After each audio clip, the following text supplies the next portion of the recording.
Hello, my name is Kevin Biggins, Vice Chairman of the Retirement and Insurance Committee with FedEx MEC. Joining me today is R&I Chair Captain Ben Douglas and Negotiating Committee Member Captain Rich Brown. Ben and Rich, thanks for being here today. It's good to be here, Kevin. Thanks a lot, Kevin. So when we talk about retirement plans, we also mention the terms qualified and non-qualified along with that. So what does it mean for a retirement plan to be qualified? So a qualified retirement plan receives tax-deferred or tax-preferred treatment. For the employer, they receive a tax deduction, and for the employee, they receive deferred tax treatment on their income. It is regulated by ERISA, which is the Employee Retirement Income Security Act. They are the regulatory compliance agencies or regulations for qualified plans. The IRS is the compliance aspect of it, and they qualified plans are complied by the IRCs, the Internal Revenue Code. These plans are protected from creditors. The assets are held in a trust, and so it's important for retirement plans to be qualified. Okay, Rich, and then the other side of the coin, we have non-qualified plans. Could you go into a little bit on explaining what is a non-qualified retirement plan? Well, Kevin, a non-qualified retirement plan is any plan that does not comply with the IRC and the ERISA rules. They're basically just a promise to pay from the company. They typically come out of general assets, and they're not protected from creditors, but they do allow retirement plans to be built that are over and above the limits that are set by ERISA and the IRC. We actually have two non-qualified plans.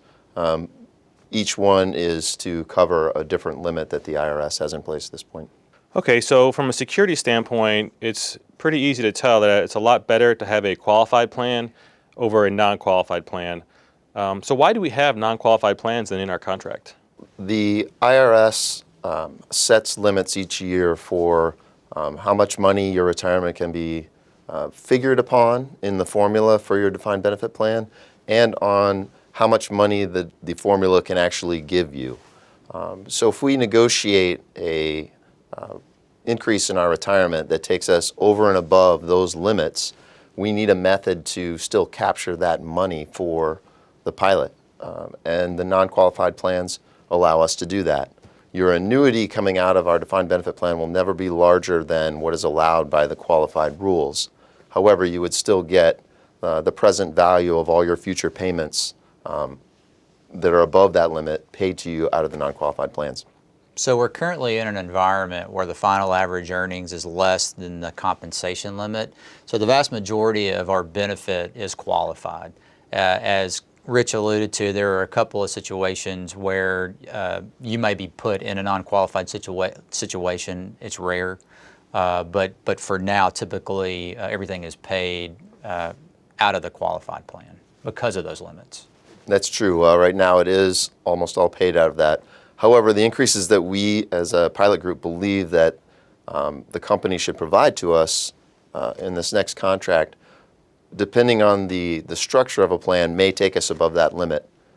So the non-qualified plans may become more important as we move forward. So even though they're not as tax advantaged, they're still good that we have them in our contract, clearly. That's correct. So breaking it down a little further, in our qualified plan, there are formulas that make up our plans. And for the defined benefit plan, there is more than one formula that makes up our pension, if you will. Could you go a little further into detail into these formulas? Sure. So we have three qualified formulas. The first one is the traditional final average earning formula. That's your high five of $260,000 times 2% times 25 years of service. So that formula yields you $130,000 in pensionable benefit. The second formula is the same formula as the final average earnings formula. It's called the pilot formula, which adds two service multipliers that were negotiated in contracts 1999 and 2006. They're age and year of service charted multipliers. And then the third option would be a non-compensation formula. It's a flat dollar formula. It's $5,200 times 25 years of service to get you to $1.3 billion in benefit that will allow you to fall under that qualified plan. Those bumps in the defined benefit plan that were negotiated in the 1999 and 2006 contracts. They were increases in the defined benefit plan for some of our pilots. Those pilots are retiring in this time frame now. So when we think about those kind of increases to our defined benefit plan, they're really to offset the increases that everyone else received in the defined contribution plan that those pilots could not make up. So by the view of the negotiating committee, those aren't really increases in our formula. Even though they are bumps for some, they're not bumps for all, and they're really to make up for a loss of defined contribution monies for those pilots.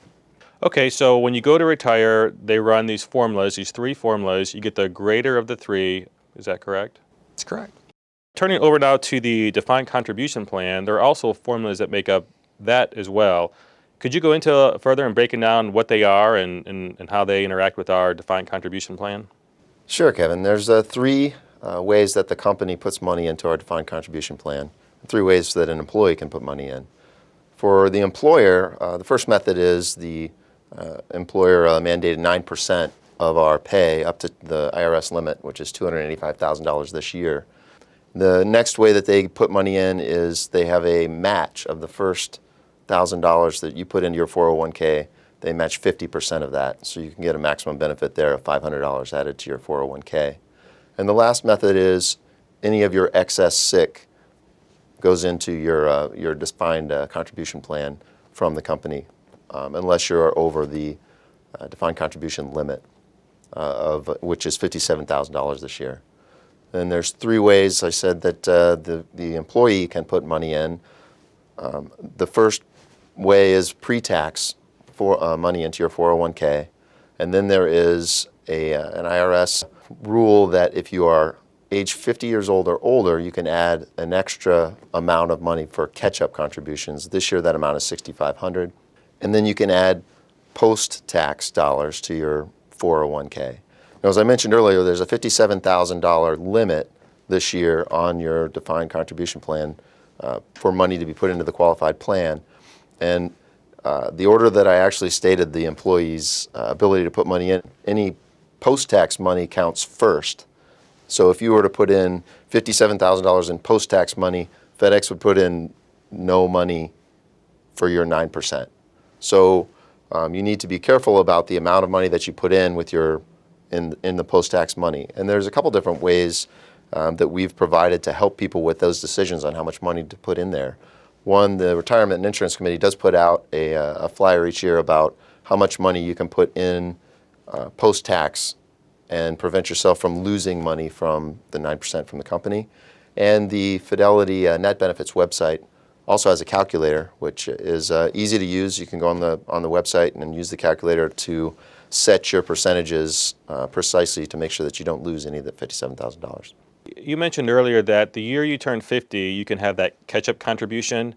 And does that count towards the $57,000 limit that's in place for 2020? That's a good point, Kevin. The catch-up contributions does not count in the $57,000 limit. It's an extra $6,500 that brings you up to a total of $63,500. And one other thing I forgot to mention is that excess sick will not turn off at $57,000. You will still receive that money from the company. It will just be received as cash that you'll owe taxes on. Thank you, Ben and Rich, for being here today. If you have any further questions, please contact us at fdx.alpa.org. And thank you for watching, and as always, fly safe.